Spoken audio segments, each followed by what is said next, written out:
மகத்துவத்தை நாம் தியானிப்போம். சங்கீதம் 119 அதன் 154வது வசனம். 119 154வது வசனம். எனக்காக நீர் வழக்காடி என்னை மீட்டுக்கொள்ளும், உம்முடைய வார்த்தையின்படியே என்னை உயிர்ப்பியும். இன்னொரு முறை வாசிக்க கேட்போம். எனக்காக நீர் வழக்காடி என்னை மீட்டுக்கொள்ளும், உம்முடைய வார்த்தையின்படியே என்னை உயிர்ப்பியும். வேதத்தின் மகத்துவத்தை பல வகையாக சொல்லி வந்து சங்கீதக்காரன் ஏறக்குறைய அந்த நிறைவு பகுதியில் ஆண்டவரோடு ஒரு விண்ணப்பத்தை வைக்கிறார். ஆண்டவரே, நான் உங்கள் பட்சத்தில் நிற்கிறேன், நான் உங்கள் பட்சத்தில் உமக்காக நிற்கிறேன். ஆனால் எனக்காக வழக்காட யாரும் இல்லை, நீர் எனக்காக வழக்காட வேண்டும் என்று கர்த்தரை நீதிபதியாய், கர்த்தரை ஒரு வக்கீலாய் இந்த சங்கீதக்காரன் தன் பட்சத்தில் விழுத்துக் கொள்ளுகிறான். என்னை கேட்கிற அன்பு தேவனுடைய பிள்ளைகளே, இந்த உலகத்து மனிதர்களுக்காக வழக்காடுவதற்கு உலகத்தில் அநேகர் இருக்கிறார்கள். ஒரு குடிகாரனுக்கு ஒரு பிரச்சனை வந்துச்சுன்னா எல்லா குடிகாரனும் ஒன்று சேர்ந்துருவாங்க. ஒரு தவறாக நடக்கிற ஒருவருக்கு பிரச்சனை வந்துச்சுன்னா எல்லாரும் ஒன்று சேர்ந்துருவாங்க. சமீபத்தில் நம்ம கவனித்தோம், இந்த ஓரினை சேர்க்கையாளர்களுக்கு எல்லாரும் வந்து அவங்க எல்லாம் ஒன்று சேர்ந்துட்டாங்க. இந்த உலகத்திலே ஒவ்வொருவருக்கும் குழுவாக சேர்ந்து போராடுவதற்கு ஒரு கூட்டம் இருக்கிறது, ஒரு அமைப்பு இருக்கிறது. ஆனால் தேவ பிள்ளைகள் உண்மையான பரிசுத்தவான்களாக இருந்தார்கள் என்றால், உண்மையாய் வசனத்தின்படி வாழ்கிறவர்கள் என்றால், அவர்களுக்காக வழக்காட ஒருவரும் இல்லை, அவர்களுக்காக கூட்டணி சேர ஒருவரும் இல்லை. ஏன்?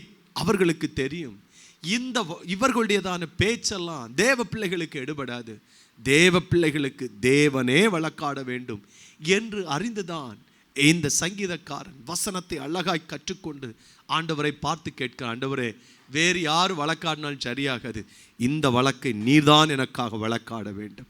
இந்த அறிவு எனக்கு உங்களுக்கு இருக்க வேண்டும். நாம் கர்த்தருடைய சமூகத்தில் காத்திருக்கும் பொழுது நமக்காக நியாயம் பேசுவது ஆண்டவராகத்தான் இருக்க வேண்டும். நிறைய நேரத்தில் நாம நம்மை குறித்து நியாயம் பேசிடுவோம், நான் செய்தது சரி அப்படி நம்மை நியாயப்படுத்த போய்விடுவோம். ஆண்டவரே, என் நியாயத்தை விளங்க பண்ணும் என்றெல்லாம் ஆண்டவரிடத்தில் விண்ணப்பம் பண்ணிவிட்டு நம்முடைய நியாயத்தை விளங்க பண்ணுவதற்கான எல்லா காரியத்தையும் செய்வோம். ஆனால் சங்கீதக்காரன் எதையும் செய்யாமல் சொல்கிறார், ஆண்டவரே, எனக்காக நீர் வழக்காடி என்னை உயிர்ப்பியும் என்று தேவ சமூகத்தில் விண்ணப்பம் பண்ணுகிறான். கவனியுங்கள், ஆண்டவர் வழக்காட ஆரம்பித்தால் 4 வகை ஜனத்திடத்தில் நம்மை காப்பாற்றுவார். இந்த 4 பேர் நம்ம எதிர்த்து போரிடர்கள் தான். இந்த 4லிருந்தும் வழக்காடுவதற்கு தேவன் போதுமானவராக இருக்கிறார். 3 நமக்கு எதிரானது, 1 நமக்கு பட்சமானது. இந்த 4ஐயும் நம் கவனத்தில் வைத்து ஜெப நாட்களில் ஜெபிக்க கர்த்தர் நமக்கு உதவி செய்வாராக. ஆமென். நீங்கள் எல்லாம் அலுவலகத்தில் வேலை செய்கிறீங்க, பிஸ்னஸ் பண்ணுறீங்க, ஏதோ பண்ணுறீங்க. நம்மை விட மேன்மையான ஒருவர் இருப்பார்கள். அவர்கள் யாரால் ஏற்படுத்தப்பட்டிருப்பார்கள் என்றால் உலகத்தின் அதிகாரத்தால் ஏற்படுத்தப்பட்டிருப்பார். அவர்கள் எப்போதும் கவனமாக இருப்பாங்க, நாம் உயர்ந்துடக்கூடாது, நாம் எப்போதும் அவங்களுக்கு அடிமையாக இருக்க வேண்டும் என்று அவர்கள் எப்போதும் கவனமாக இருப்பார்கள். ஆகவே தான் அவர்கள் என்ன செய்வார்கள் என்றால் நம்மை அடக்கி வைப்பதற்கு பார்ப்பார்கள், நம்மை கீழே வைப்பதற்கு பார்ப்பார்கள், நாம எழுந்து விடக்கூடாது என்பதில் கவனமாக இருப்பார்கள். அப்படிப்பட்ட நேரத்திலே நமக்காக வழக்காட ஒரு நல்ல ஆண்டவர் உண்டு. ஆமென். 1 சாமுவேல் 24 அதன் 15வது வசனத்தை வாசிங்க பார்க்கலாம். 1 சாமுவேல் 24 15வது வசனம்.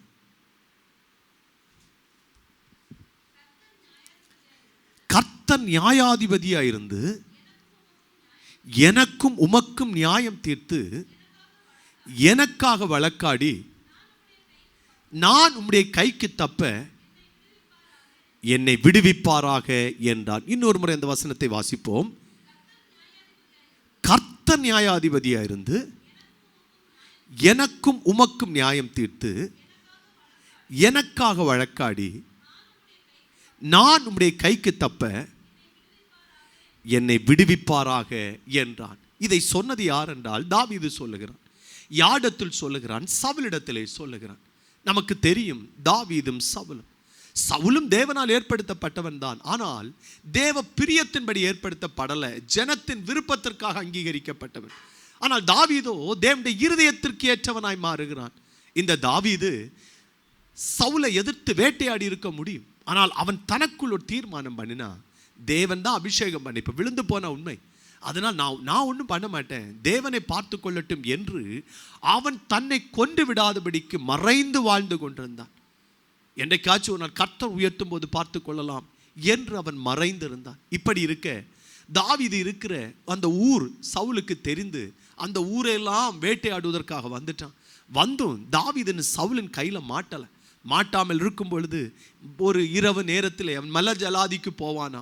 போகிற நேரத்தில் தாவீதுக்கு கொண்டிருக்கலாம், அவனை கொல்ல மாட்டான். அதற்கு பதிலாக இந்த சவுலுடையதான சால்வை வெட்டிவான், அவனுடைய தண்ணி சொம்பை எடுப்பான், எடுத்துட்டு அடுத்த நாள் கால் சத்தமிடுவான், எப்பா இது யாரு, இது வந்து பாரும், நீர் யாரை தேடுகிறீர், ஒரு தெள்ளுப்பூச்சியாய் தேடுகிறீர், ஒரு நாயையாய் தேடுகிறீர், சவுல் ஏன் இப்படி ஒரு சின்ன பையன் பின்னாடி ஓட வேண்டும் என்று சொல்லின உடனே அவன் ஐயோ தம்பி நான் தப்பு பண்ணிட்டேன் அப்படின்லாம் சொல்லுவான். சொல்லும் பொழுது தாவீதுக்கு அந்த நேரத்திலே சவுலை கொன்று ராஜாவாயிருந்திருக்க முடியும். ஆனால் அவன் செய்யாமல் என்ன பண்ணினான்னா இன்னும் பொறுமையாயிருந்து அவன் சொல்ல ஆரம்பித்தான், கர்த்தர் நமக்கு நியாயாதிபதியாக இருந்து. ஹல்லேலூயா. இன்றைக்கு நான் ஒருவேளை மேற்கொண்டு வந்தால் நீ என்னை ஜெயித்திட முடியும், ஆனால் கர்த்தர் நியாயாதிபதியாக வந்தால் பிள்ளைகளே நம்மை எழும்ப விடாத ஒரு அதிகார வர்க்கம் இருக்கலாம், நீங்கள் உங்களுடைய வேலையில் உயர முடியாத ஒரு ஹல்லேலூயா அதிகார வர்க்கம் இருக்கலாம், நீங்கள் எதையாவது சின்ன சின்ன காரியங்களை செஞ்சு அவர்களை மேற்கொள்வதற்கு உலகத்தின் தந்திரங்கள் உங்களுக்கு இருக்கலாம். ஆனால் அதை செய்யாமல் ஆண்டவரே நான் நியாயமாய் நடப்பேன், நீர் எனக்காக யுத்தம் பண்ண வேண்டும் என்று நம் தேவ சமூகத்தில் கேட்கும் பொழுது அவர் நமக்கு நியாயாதிபதியாக எழுந்திருப்பார் என்று வேதம் நமக்கு சொல்லுகிறது. அவர் நம்மை உயிர்ப்பிப்பார். எத்தனை பேர் கரங்களை தட்டி கர்த்தருக்கு ஸ்தோத்திரம் செலுத்துவீங்க? ஒருவேளை உங்களுடைய அலுவலகங்கள், உங்கள் பிசினஸ்ல நீங்க எழும்ப முடியாம தவித்துக் கொண்டிருக்கலாம், மற்றவர்கள் என்னமோ மேலோங்கினது போல் உங்களுக்கு தெரியலாம். தேவன் இப்பொழுது நியாயாதிபதியாக எழுந்திருப்பாராக. இந்த ஜெப நாட்களில் கர்த்தருடைய சத்தத்தை கேட்ட உங்களுக்கு, வீடுகள் சத்தத்தை கேட்ட உங்களுக்கு தேவனே நியாயாதிபதியாக எழும்புவாராக. அவரை எதிர்த்து நிற்க வேறொரு நியாயாதிபதி இல்லை. ஹல்லேலூயா. அப்படியானால் நம்மை எழும்ப விடாத அதிகாரத்திற்கு அவர் நியாயாதிபதியாக எழும்புவார். 2, பக்தி இல்லாத ஜனம் நம்மை சுற்றி இருக்கும் பொழுது அதன் நடுவிலே அவர் நியாயாதிபதியாக எழும்புவாராம். பக்தி இல்லாத ஜனம் நம்மை சுற்றிலும் இருக்கும் பொழுது நியாயாதிபதியாக அவர் எழும்புவாராம். வாசிங்கள் சங்கீதம் 43 அதன் 1வது வசனம். சங்கீதம் 43:1. தேவனே நீர் என் நியாயத்தை விசாரித்து பக்தி இல்லாத ஜாதியாரோட எனக்காக வழக்காடி சூதும் அநியாயமான மனுஷனுக்கு என்னை தப்பும். தேவனே நீர் என் நியாயத்தை விசாரித்து பக்தி இல்லாத ஜாதியாரோடு எனக்காக வழக்காடி சூதும் அநியாயமான மனுஷனுக்கு என்னை தப்புவியும். கவனிங்கள், பழைய ஏற்பாட்டு காலகட்டத்திலே ஆவிகளுக்கு விரோதமாக எதிர்த்து போராடக்கூடிய அந்த அதிகாரம் அவர்களுக்கு கொடுக்கப்படலை. அவர்களுக்கு கொடுக்கப்பட்டதெல்லாம் மனித அதிகாரம் தான். அங்கே சங்கீதக்காரன் ஆண்டவரை கேட்கிற, ஆண்டவரே பக்தி இல்லாத ஜாதியார் என்னை சுற்றிலும் இருக்கிறார், அவங்க எப்போதும் சூது அநியாயம் தான் பண்ணுவாங்க, ஆண்டவரே அவர்களுக்கு என்னை நீர் தப்புவிக்கும்படி நீர் எனக்காக வழக்காட வேண்டும். ஆமேன். ஹல்லேலூயா. அநேகர் பக்தியா இருக்கலாம், தேவ பக்தி இல்லாமல் வேறு பக்தியா இருக்கலாம். அந்த பக்தி அற்றுப்போன ஜனம் நிச்சயமாய் யாரை சூறையாட முயற்சிக்கும் என்றால் பக்தி உள்ளவர்களை சூறையாட முயற்சிக்கும். நாம் அப்படிப்பட்ட சூழ்நிலையில் இருப்போம் என்றால் நமக்காக நியாயம் விசாரிக்க ஒரு தேவன் உண்டு. எத்தனை பேர் கர்த்தரை நம்புறீங்க? ஹல்லேலூயா. அப்போஸ்தலனாகிய பவுல் தெசலோனிய சபைக்கு எழுதும்போது எழுதுகிறான், தெசலோனிக்கரே நீங்கள் புறஜாதி ஜனங்கள், நீங்கள் ரட்சிக்கப்பட்டு விட்டீர்கள் உண்மை, ஆனால் உங்களுக்கு ஒரு போராட்டம் உண்டு. என்ன போராட்டம் உண்டு? இஸ்ரவேல் ஜனங்களுக்கு தங்கள் சொந்த ஜனமான யூதராலே போராட்டம் வந்துச்சு. அந்த யூதர்கள் தான் இயேசுவை கொலை செய்தார்கள். அந்த யூதர்கள் வெறும் இயேசுவை மட்டும் கொலை செய்யல, அந்த யூதர்கள் மனுஷ வர்க்கத்திற்கே விரோதிகள் என்று சொல்லிவிட்டு சொல்லுங்க, அதை போலத்தான் நமக்கும் போராட்டம் உண்டு என்று 1 தெசலோனிக்கர் 2வது அதிகாரம் 14 முதல் 16 வரையிலான வசனத்தை நாம் வாசித்தால் புரிந்து கொள்ள முடியும். 1 தெசலோனிக்கர் 2வது அதிகாரம் 14 முதல் 16 வரையிலான வசனங்கள் வாசியுங்கள்.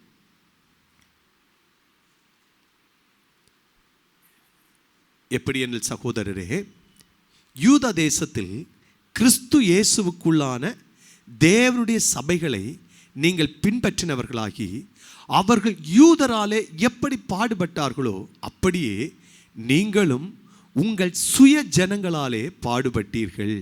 அடுத்த வசனம், அந்த யூதர்கள் கர்த்தராகிய இயேசுவையும் தங்கள் தீர்க்கதரிசிகளையும் கொலை செய்தவர்களும் எங்களை துன்பப்படுத்தினவர்களும் தேவனு கேட்காதவர்களும் மனுஷர் யாவருக்கும் விரோதிகளுமாயிருந்து. புறஜாதியர் ரட்சிக்கப்படுவதற்கு நாங்கள் அவர்களோடு பேசாதபடிக்கு தடை பண்ணுகிறார்கள். இவ்விதமாய் எக்காலத்திலும் தங்கள் பாவங்களை நிறைவாக்குகிறார்கள். அவர்கள் மேல் கோபாக்னை பூரணமாய் வந்திருக்கிறது. கவனிங்கள், மற்ற ஜனங்களால் பிரச்சனை வரல, சுய ஜனங்களால் பிரச்சனை வந்துச்சு. அந்த நேரத்திலும் தெசலோனிக்க சபைக்கு அப்போஸ்தலனாகிய பவுல் சொல்றாரு, நீங்கள் கர்த்தர் வழக்காடுவார் என்று கர்த்தருக்காக காத்திருங்கள். ஹல்லேலூயா. பக்தி இல்லாதவர்கள் பரிசுத்தவான்களுக்கு மாத்திரமல்ல, ஜனங்களுக்கே விரோதியானவர்கள். நீங்களோ கர்த்தருக்காக காத்திருக்க ஆமென். கர்த்தர் நம்மை அழைக்கிறார். விசுவாசத்தில் உறுதியாக நின்று, ஆண்டவரே எங்களுக்காக வழக்காடும் என்றால் அவர்கள் முறிந்து விழுந்துவார்கள். நாங்களோ நிமிர்ந்து எழுந்து நிற்கிறோம் என்று சொல்லத்தக்கதாக கர்த்தர் நமக்கு உதவி செய்வாராக. அந்த பக்தி உள்ளவர்களாயும் நாம் மாற கர்த்தர் நமக்கு உதவி செய்யும்படி எல்லாரும் கர்த்தருக்கு கொஞ்ச நேரம் ஸ்தோத்திரம் செலுத்துவோமா? எல்லாரும் கரங்களை தட்டி ஹல்லேலூயா. பக்தியற்ற ஜனத்தின் நடுவிலே தேவன் நியாயாதிபதியாய் எழுந்திருந்து பக்தி உள்ள தம்முடைய பிள்ளைகளை விடுவிக்கும்படியாய் யூதரால் எப்படி இஸ்ரவேல் ஜனங்கள் பாடுபட்டார்களோ அதுபோல சுய ஜனங்களால் பாடுபட்ட தெசலோனியருக்காய் தேவன் எழுந்தருளினது போல இந்த நாட்களும் அவர் எழுந்தருளுவாராக. அப்படியானால் எதற்கெல்லாம் நியாயாதிபதி அவர் எழுந்தருளுகிறாராம்? அதிகார வர்க்கம் நம்மை அடக்கி ஆளும் பொழுது அவர் நியாயாதிபதியாக எழுந்திருக்கிறாராம். பக்தி இல்லாத ஜன நம்மை சூழ்ந்து நம்மை சூதும் வஞ்சனைக்குள்ளும் தாழ்த்தும் பொழுது அவர் நியாயாதிபதியாக எழுந்திருக்கிறாராம். 3, ஏழை அலட்சியப்படுத்தும் பொழுது கர்த்தர் நியாயாதிபதியாக எழுந்திருக்கிறாராம். எல்லாரும் என்னோடு சேர்ந்து சொல்லுங்க பார்க்கலாம். ஏழையை அலட்சியப்படுத்தும் பொழுது கர்த்தர் நியாயாதிபதியாய் எழுந்திருக்கிறாராம். இன்றைக்கு ஒரு தவறான உபதேசம் எங்கும் போதிக்கப்படுகிறது. ஏழைகள் யாரும் சபையில் இருக்க முடியாது, நீ பரிசுத்தவானா இருந்தால் ஏழையாவே இருக்க மாட்டேன் அப்படின்ற ஒரு உபதேசம் இருக்கிறது. கவனியுங்கள், அந்த நாட்களில் செல்வந்தர்கள் இயேசுவை ஏற்றுக்கொண்ட உடனே செல்வத்தை தூக்கி வீசினார்கள், எங்களுக்கு வேண்டாம் என்று. ஆனால் இன்றைக்கு அந்த தூக்கி வீசப்பட்டதை கைக்குள்ளால் எடுத்து வச்சுக்கிட்டு நாங்கள் பரிசுத்தவான்கள் என்று சொல்லிக் கொண்டிருக்கிறார்கள். செல்வம் தவறல்ல, ஆனால் செல்வத்தின் மேல் நமக்கு அதிக ஈடுபாடு இருக்கும் என்றால், அது நமக்கு அடிமைத்தனமாக இருக்கும் என்றால் அது தேவ சமூகத்தில் இருக்காது. ஆனால் நிறைய நேரத்தில் செய்வது என்ன? ஏழைகளை நம்ம நிந்தித்து விடுகிறோம், ஏழைகளை ஏமாற்றுகிறோம். அப்படி செய்தால் ஏழைகள் ஜெபிக்க வேண்டிய அவசியமே இல்லை. ஏழைகளுக்கு அவர் நியாயாதிபதியாக எழும்புவாராம். வாசிங்க பார்க்கலாம். நீதிமொழிகள் 22, 23 ஆகிய வசனங்கள். நீதிமொழிகள் 22வது அதிகாரம் 22 மற்றும் 23 ஆகிய வசனங்கள். 22 வாசிங்க பிரதர். ஏழையா இருக்கிறான் என்று ஏழையை கொள்ளையிடாதே, சிறுமையானவனை நியாயஸ்தலத்தில் உபத்திரப்படுத்தாதே. கர்த்தர் அவர்களுக்காக வழக்காடி அவர்களை கொள்ளையிடுகிறவருடைய பிராணனை கொள்ளையிடுவார். கவனியுங்கள், ஏழைகள் எப்போதும் இருப்பார்கள், ஏழைகள் இல்லாமல் போக மாட்டார்கள், ஏழைகள் இருப்பார்கள். எதற்காக தேவன் ஏழைகளை வைத்திருக்கிறார் என்றால், அவர்கள் தவறு செய்தார்கள் என்பதற்காகவோ அவர்கள் அநியாயம் செய்தார்கள் என்பதற்காகவோ அல்ல. சிலரை கர்த்தர் அப்படி வைத்திருப்பது எதற்கு?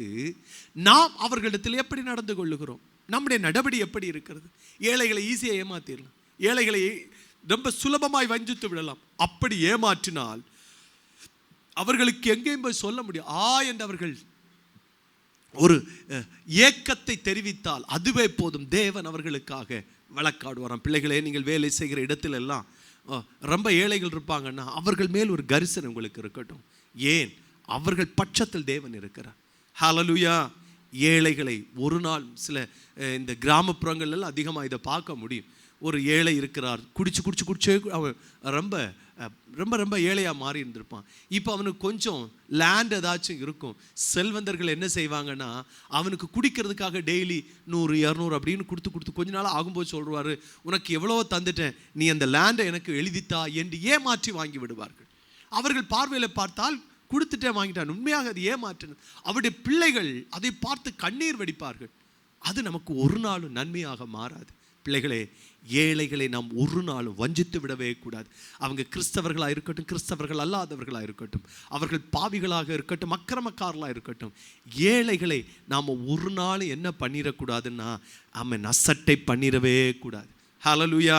நம்மளால் முடிஞ்சால் உதவி செய்யணும், முடியாட்டி அவர்களை தீண்டாமல் நாம் விலகி இருப்பது தேவனுக்கேற்ற பக்தியுள்ள ஆராதனையாக இருக்கும். ஆமேன். ஹல்லேலூயா. ஹல்லேலூயா. ஆண்டவருடைய சமூகத்தில் போகும்போது ஆண்டவர் அவர்களுக்காகத்தான் என்ன செய்யறனா உதவி செய்கிறார். கவனிங்கள், ஒரு செல்வந்தன் வந்தா நம்ம வார்த்தைகளை ரொம்ப பாலிஷ்டா பேசுவோம். ஏன்? அவன்கிட்ட செல்வம். ஆனா ஒரு ஏழை வந்தாச்சு, நம்ம வார்த்தை வந்து ஏய் வெளில போ, இங்க நிக்காத என்று ஏழையை ரொம்ப தகாத விதமாய் நாம் பேசிவிட்டால் தேவன் அவர்கள் பட்சத்தில் நிற்பார். நீ கேட்கிற அன்பு தேவனுடைய பிள்ளைகளே, ஹல்லேலூயா, வேதம் நமக்கு அழகாய் சொல்லுகிறது. ஒரு ஏழையா இருக்கிறாங்கன்னா, குறிப்பாய் சிலர் ரொம்ப செல்வ செழிப்பா இருந்திருப்பாங்க, திடீரென்றவருடைய பணம் எல்லாம் போய் இப்போ ஏழையா இருப்பாங்க. அவர்கள் மனசு அந்த ஏழ்மைத்தனத்தை இன்னும் ஏற்றுக்கொள்ள முடியாது, வலி இருக்கும். ஆனால் வெளியிலே இல்லாததை தான் இருந்தாக வேண்டும். மற்றவர் சொல்ற வார்த்தை அவர்களை காயப்படுத்தும் பாருங்க. அந்த வார்த்தை காயப்படுத்தி விட்டால் ஹல்லேலூயா, அவர்களுக்காக கர்த்தர் யுத்தம் செய்வாராம். கவனிங்கள், காரியத்தை மாறுதலாய் மாற்றுவாராம். எஸ்தர் புத்தகத்தில் நம்ம வாசிக்க முடியும். அந்த வசனத்தை வாசித்தால் நீங்கள் புரிந்து கொள்ள முடியும். எஸ்தர் 9வது அதிகாரம் 1வது வசனம். 121 நாடுகளை ஆண்டு வந்த ஆகாஸ் பேரு, அவனுக்கு கீழே இருந்தவர்கள் எல்லாம் இஸ்ரவேல் ஜனங்கள் மதிக்கப்படாதவர்கள். இந்த நாட்டுக்குள்ளால இவர்கள் வேறு விதமான பழக்க வழக்கமே வேறு விதம், ரொம்ப போரான பீப்புள் என்று அவர்களை அசட்டை பண்ணி ஒரு நாள் என்ன பண்ணிட்டாங்கன்னா, ஒரு குறிப்பிட்ட நாளிலே இவர்களை எல்லாம் கொலை செய்ய வேண்டும் என்று தீர்மானம் பண்ணிட்டாங்க. இவர்களுக்காக பேசுவதற்கும் யாரும் இல்லை. அப்படி இந்த தேவ பிள்ளைகள் ஏழ்மையா இருந்தார்கள் என்பதற்காக மிகவும் அசட்டை பண்ணினார்கள். நடந்தது என்ன? அவர்கள் ரகசியமாய் தேவ சமூகத்தில் உபவாசித்தார்கள், ஜெபித்தார்கள். 9வது அதிகாரம் 1வது வசனம் இப்படி சொல்லுகிறது, தேவன் அவர்களுக்காக காரியத்தை மாறுதலாய் செய்து முடித்தார். வாசிங்க பார்க்கலாம் அந்த வசனத்தை. எஸ்தர் 9:1. அவனுடைய கட்டளையின்படி செய்யப்படுகிறதற்கு ஆதார் மாதம் என்கிற 12ஆம் மாதம் நம்பினார்களே, அந்நாளில் தானே யூதரானவர்கள் தங்கள் பகைஞரை மேற்கொள்ளும்படிக்கு காரியம் மாறுதலாய் முடிந்தது. ஏழையை வஞ்சிக்கிறவனுடைய பிராணனை ஆண்டவர் எடுப்பார் என்ற நீதிமொழிகளில் சொல்லி இருக்கிறது. இங்க அதான் நடந்திருக்கிறது. மேற்கொள்ளும்படிக்கு காரியம் மாறுதலாய் முடிந்தது. எத்தனை பேர் இந்த வசனத்தை சொல்லுவீங்க? காரியத்தை மாறுதலாய் முடிய பண்ணுகிற தேவன், காரியத்தை மாறுதலாய் முடிய பண்ணுகிற தேவன், காரியத்தை மாறுதலாய் முடிய பண்ணுகிற தேவன். அநேக இடங்களில் கிறிஸ்தவர்கள் என்று சொன்னாலே இளக்காரமாய் பார்ப்பார். இவர்கள் ஒன்றும் இல்லாதவர்கள். பெந்தேகோஸ்தே என்றால் ரொம்ப இளக்காரமாக பார்ப்பாங்க. ஒரு வீடு கூட தரமாட்டாங்க, எதையுமே ஒதுக்கி வைக்கப்பட்ட நிலைமையா இருப்பாங்க. பல காரணங்களை அவர்கள் சொல்லுவார்கள். ஆனால் ஹல்லேலூயா, வசனத்தை அறிந்த பிள்ளைகள் கர்த்தரிடத்தில் உறுதியாக நின்று, ஆண்டவர் இதெல்லாம் உம்முடைய நியாய தீர்ப்புக்கு விடுகிறேன், நீர் பார்த்து கொள்ளுவீர் என்று நிற்கும் பொழுது, ஹல்லேலூயா, கர்த்தருக்கு உண்மையா இருக்கும் பொழுது நமக்காக காரியத்தை மாறுதலாய் மாற்றி தருகிற ஒரு ஜீவனுள்ள தேவன். அவர் நேற்றைக்கு மாத்திரமல்ல, இன்றைக்கும் அவர் ஜீவனோடு இருக்கிறார் என்பதை அறிந்து கரங்களை தட்டி கர்த்தருக்கு ஒரு ஸ்தோத்திரம். இயேசுவின் நாமத்தினால், இயேசுவின் நாமத்தினால ஏழைகளை வஞ்சிக்கிற பொல்லாத ஆவிகள் கடிந்து கொள்ளப்படுவதாக. கவனியுங்கள். அப்படியானால் 3 காரியத்தை உங்களுக்கு முன்பாக சொன்னேன். 4வது ஒன்றையும் உங்களுக்காக சொல்லி ஜெபிக்க விரும்புகிறோம். சேர்ந்து ஜெபிக்கலாம். நம்முடைய மேன்மையை பறித்து கொள்ள விரும்புகிறவனை கர்த்தர் நியாயம் தீர்ப்பார். திரும்ப சொல்றேன், நம்முடைய மேன்மையை, நம்முடைய பெயர் புகழை பறித்து கொள்ள விரும்புகிறவனை கர்த்தர் பார்த்து கொள்ளுவார். வாசிங்க பார்க்கலாம். மத்தேயு 5வது அதிகாரம் 40வது வசனம். மத்தேயு 5:40.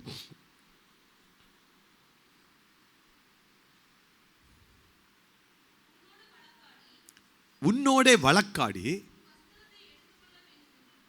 உன் வஸ்திரத்தை எடுத்துக்கொள்ள வேண்டும் என்று இருக்கிறவனுக்கு உன் அங்கியையும் விட்டுவிடு. கவனியுங்கள், தேவன் சபைக்கு அறிவுறுத்தி இருக்கிற ஒன்று என்னவென்றால், உன்னோடே வழக்காடி உன் வஸ்திரத்தை எடுத்துக்கொள்ள வேண்டும் என்று இருக்கிறவனுக்கு உன் அங்கியையும் விட்டுவிடு. இது என்ன அடையாளம்? நம்ம ட்ரெஸ்ஸிங் தான் நம்ம மேன்மையே. கவனிங்கள், எந்த வேலைக்கு போகிறோமோ அந்த வேலைக்கு தகுந்த வஸ்திரத்தை நம்ம போடுவோம். கூலி வேலைக்கு போறவர் அதற்கு தகுந்த வஸ்திரம், ஒரு மேனேஜர் போஸ்ட் போறவங்க அதற்கு தகுந்த வஸ்திரம். வஸ்திரம் என்று சொல்லுவது நம்முடைய மேன்மையை காட்டுகிறது. கவனியுங்கள், மனிதன் இன்றைக்கு மனிதனோடு எதிர்க்க மாட்டான், மனிதனுடைய மேன்மையோடு எதிர்ப்பான். உங்க யாரும் பேர் சொல்லி கூப்பிடுவாங்களான்னு தெரியல, உங்களுடைய வேலையை சொல்லித்தான் கூப்பிடுவாங்க.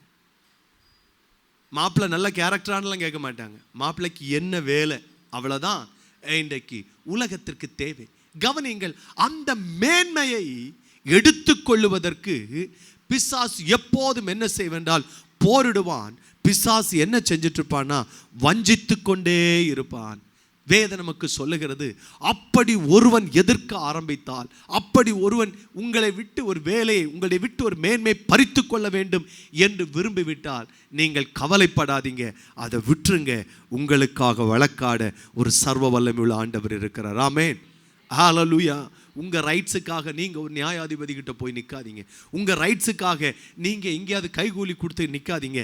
அதை ஒருவன் பறித்து விட்டால் வேதம் நமக்கு சொல்லுகிறது, ஹல்லேலூயா, நீங்கள் அதை விட்டுட்டு சத்தமில்லாமல் காத்துருங்க. தேவன் உங்களுக்காக வழக்காடுவாராம். ஆமென், ஹல்லேலூயா, ஹல்லேலூயா. ஆவிக்குரிய அர்த்தத்தில் சொன்ன கர்த்தர் சொல்லுகிற ஒரு வசனம், ஒருவேளை இது எல்லாரும் புரிஞ்சுக்குவீங்களான்னு தெரியலை. வேதத்தை நன்றாக புரிந்தவர்கள் இந்த ஆவிக்குரிய அர்த்தத்தை நீங்கள் புரிந்து கொள்ள முடியும்.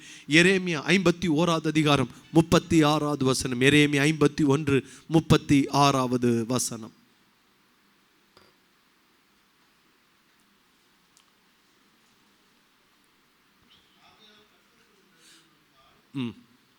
இதோ நான் உனக்காக வழக்காடி பழிக்கு பழி வாங்கி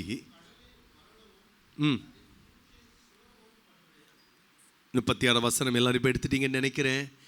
வீட்டில் போய் பொறுமையாக இதை வாசித்து தியானித்து கர்த்தருக்கு நன்றி சொல்லுங்க. ஆகையால் கர்த்தர் சொல்லுகிறது என்னவென்றால், இதோ நான் உனக்காக வழக்காடி உன் பழிக்கு பழி வாங்கி அதன் கடலை வரளவும் அதன் ஊற்றை சுவரம் பண்ணுவேன் என்று சொல்லுகிறது யாரென்றால் கர்த்தர் சொல்லுகிறார். ஆவிக்குரிய அர்த்தம், இந்த அதிகாரத்தை நீங்கள் புரிந்து கொள்ள வேண்டும் என்றால் திரும்ப திரும்ப வாசிக்க வேண்டும். பாபிலோன் என்பது சாத்தானின் ராஜ்யம். அந்த சாத்தானின் ராஜ்யம் இஸ்ரவேல் என்கிற தேவன் ராஜ்யத்தின் எல்லா நன்மைகளையும் குடித்து குடித்து அது நல்ல வயர் பெருத்து போய் இருக்கிறது. அதெல்லாம் கடல் உள்வாங்குறது போல எல்லாவற்றையும் வாங்கி இவர்களை வெறுமையாக்கி விட்டது. இஸ்ரவேல் ஜனங்கள் தேவனை நோக்கி கூப்பிடும் பொழுது ஆண்டவர் அவர்களுக்கு சொன்னார், நான் உங்களுக்காக வழக்காடுவேன், நான் உங்களுக்காக யுத்தம் செய்வேன்.